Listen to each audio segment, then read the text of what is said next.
மதுரையில் இருக்கக்கூடிய வெள்ளலூர் அப்படிங்கிற பகுதியில் இருக்கக்கூடிய ஏழைக்காத்த அம்மனுடைய வரலாறை தான் நம்ம இன்னைக்கு பார்க்க போறோம். காலத்துல 2 அக்கா தங்கச்சி இருந்தாங்களாம். அக்காவும் தங்கச்சியும் ரொம்ப பாசமானவங்க.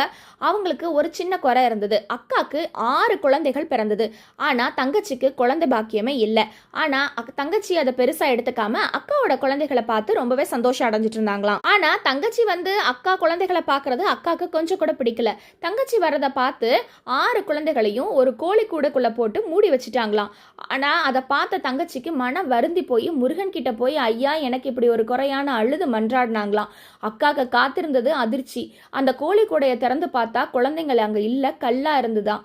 இதை பார்த்து அக்கா ரொம்பவே வருத்தப்பட்டு தங்கச்சி கிட்ட போய் மன்னிப்பு கேட்டாங்களாம். தங்கச்சி முருகன் கிட்ட மன்றாடி மீண்டும் குழந்தைகளை பெற்றுக் கொடுத்தாங்களாம். அன்றிலிருந்து ஏழை காத்த அம்மனாக அங்கேயே வீற்றிருந்து எப்பொழுதுமே இங்க இருக்கக்கூடிய இந்த ஊர் பகுதியில் இருக்கக்கூடிய எல்லா குழந்தைகளையும் நான் பாதுகாப்பேன்னு சொல்லி